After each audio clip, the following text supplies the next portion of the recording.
నెల్లూరు కలెక్టరేట్లో రాష్ట్ర పురపాలక శాఖ మంత్రి డాక్టర్ పొంగూరు నారాయణ రొట్టెల పండుగ నిర్వహణపై కలెక్టర్ ఆనంద్తో పాటు అన్ని శాఖల అధికారులతో సమీక్ష నిర్వహించారు. ప్రపంచవ్యాప్తంగా పేరొందిన నెల్లూరు బారా షాహీద్ దర్గాలో ఈ నెల 17వ తేదీ నుంచి వారం రోజుల పాటు నిర్వహించే రొట్టెల పండుగ ఏర్పాట్లపై సుదీర్ఘంగా చర్చించారు. భక్తులకు ఎక్కడా ఎలాంటి ఇబ్బందులు లేకుండా చూసుకోవాల్సిన బాధ్యత అందరిపై ఉందని సూచించారు. అధికారులు నిరంతర పర్యవేక్షణలో రొట్టెల పండుగను విజయవంతం చేయాలని ఆదేశించారు. ఈ సందర్భంగా రాష్ట్ర మంత్రి డాక్టర్ పొంగూరు నారాయణ మీడియాతో మాట్లాడుతూ భక్తి శ్రద్ధలతో నిండుకున్న నెల్లూరులోని బారా షాహీద్ దర్గా రొట్టెల పండుగ గురించి ప్రపంచవ్యాప్తంగా అందరికీ సుపరిచితమే అన్నారు. 17వ తేదీ నుంచి సుమారు వారం రోజుల పాటు రొట్టెల పండుగ కని విని ఎరుగని రీతిలో నిర్వహించేందుకు ఏర్పాట్లు చేపట్టామని తెలిపారు. అందరికీ తెలుసు, నెల్లూరులో బారా షాహీద్ దర్గా రొట్టెల పండుగ గురించి ఈ రాష్ట్రంలో పక్క రాష్ట్రాల్లో తెలియని వాళ్ళు ఎవరు లేరు.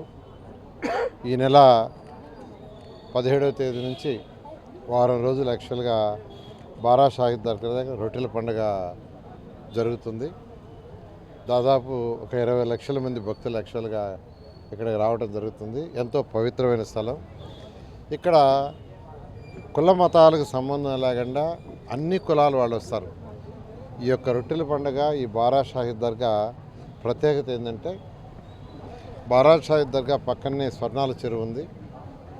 స్వర్ణాల చెరువులో ఒకరు రొట్టెలు వదిలితే మరొక రొట్టెలు పట్టుకుంటారు. ఆ రొట్టెలు పట్టుకునేటప్పుడు ఏదో కోరిక, అంటే చదువు విషయం, పెళ్లి విషయం, లేకంటే ఫ్యామిలీ విషయం, ఏదో కోరుకుని యాక్చువల్గా రొట్టెలు పట్టుకోవటం.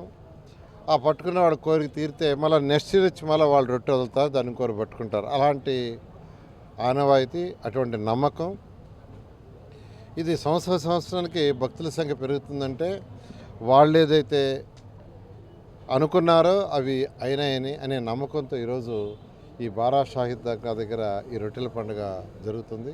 ఇది 414 సంవత్సరాలకు పైగా చరిత్ర కలిగిన ఈ దర్గా. దీనికి 2014 నుంచి 19 దాకా నేను మినిస్టర్గా ఉన్నప్పుడు ఎంతో డెవలప్ చేసాం. ఎందుకంటే 2014 ముందు ఆ బారా షాహీద్ దర్గా దగ్గరికి అసలు రొట్టెల పండుగ రావాలంటే భయపడేవాళ్ళు. ఎందుకంటే ఆ నీళ్ళలో పురుగులు, అక్కడే లారీలు కడిగేవాళ్ళు, కార్లు కడిగేవాళ్ళు, అక్కడే టాయిలెట్స్, అక్కడే యూరిన్. అలాంటిది ఆ రోజు మేయర్గా ఉన్న అజీజ్ గారు ఉండేవారు. వారి యొక్క దీంతో ఆ ఏరియా మొత్తాన్ని చక్కగా ఆడ ఘాటు కట్టాము. ఆ తర్వాత వచ్చి రోడ్లు వేసాము, సిమెంట్ రోడ్లు, ఒక హాల్ కట్టాము. అదేవిధంగా అనేక ఫెసిలిటీస్ చేసాం. అన్నిటికంటే ఎక్కువగా టాయిలెట్స్, పర్మనెంట్ టాయిలెట్స్ కట్టాము. ఇవన్నీ చేస్తే భక్తులు 2014లో 4 లక్షలు వచ్చింది. 2019కి 20 లక్షల మంది వచ్చారు. మళ్ళీ ఈరోజు తెలుగుదేశం ప్రభుత్వం, ఎన్డీఏ ప్రభుత్వం వచ్చింది. ముఖ్యమంత్రి గారు కూడా ప్రత్యేకంగా దీని మీద శ్రద్ధ వహించమని ఇన్స్ట్రక్షన్ ఇచ్చారు. దాని మీద యాక్చువల్గా ఆల్రెడీ అధికారులతో 2 సార్లు మాట్లాడడం జరిగింది. ఇవాళ మళ్ళీ కలెక్టర్ గారి యొక్క ఆధ్వర్యంలో ఈరోజు దాని మీద డీటెయిల్గా డిస్కస్ చేసి వచ్చిన ఎవరికి కూడా డ్రింకింగ్ వాటర్ ఇబ్బంది లేకుండా, తర్వాత టాయిలెట్స్కి సంబంధించి, ఎందుకంటే ఇంతమంది వచ్చేటప్పుడు ఎక్కువగా ఇబ్బంది పడేది టాయిలెట్స్, పరిసర ప్రాంతాలు హైజీనిక్ ఉండేటట్టుగా, అదేవిధంగా హెల్త్కి సంబంధించి కూడా అటు గవర్నమెంటు, తర్వాత ప్రైవేట్ అంబులెన్స్లు అవన్నీ ఉండేటట్టుగా, fire department, electricity department, disable వాళ్ళు ఎవరైనా ఉంటే వాళ్ళకు కూడా ఇబ్బంది లేకుండా చేసేటట్టుగా, ఎవరైనా స్వచ్ఛంద సంస్థలు వచ్చి ఫుడ్ పెట్టేటట్టుకైతే దాన్ని కూడా యాక్చువల్గా ఇన్వైట్ చేసి ఆ క్వాలిటీ ఉండే ఫెసిలిటీ ఏర్పాటు చేయటం, ఇవన్నీ యాక్చువల్గా ఈరోజు కలెక్టర్ గారి ఆధ్వర్యంలో అన్ని డిపార్ట్మెంట్తో డిస్కస్ చేయడం జరిగింది. దాదాపు 95% వర్క్స్ అన్నీ కంప్లీట్ చేశారు. కేవలం ఒక 5% ఉంది. అది కూడా రేపు ఈవినింగ్ అన్నీ కంప్లీట్ చేసి ముందుకు పోయేటట్టుగా ఏర్పాటు చేయడం జరిగింది. Thank you.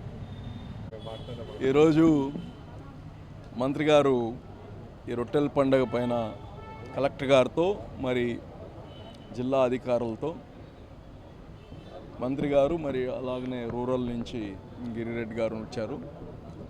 అందరు జిల్లా యంత్రాంగం మొత్తంతో మాట్లాడి వచ్చే భక్తులకి ఎటువంటి ఇబ్బంది లేకుండా, డబ్బులు ఖర్చు పెట్టడమే కాదు, వాళ్ళకి స్వాగతించే దగ్గర నుంచి వాళ్ళు వచ్చినప్పుడు విసుక్కోకుండా వాళ్ళని రిసీవ్ చేసుకొని వాళ్ళని సురక్షితంగా వాళ్ళ ఇళ్ళకి పోయేదాకా మనం ప్రొటెక్షన్ ఇవ్వాలనేది ఆ హైవేస్ పైన వచ్చేప్పుడు కానివ్వండి, ఇవన్నీ కానీ ఈరోజు కులంకుషగా అన్ని అంశాలని ఈరోజు చర్చించాము.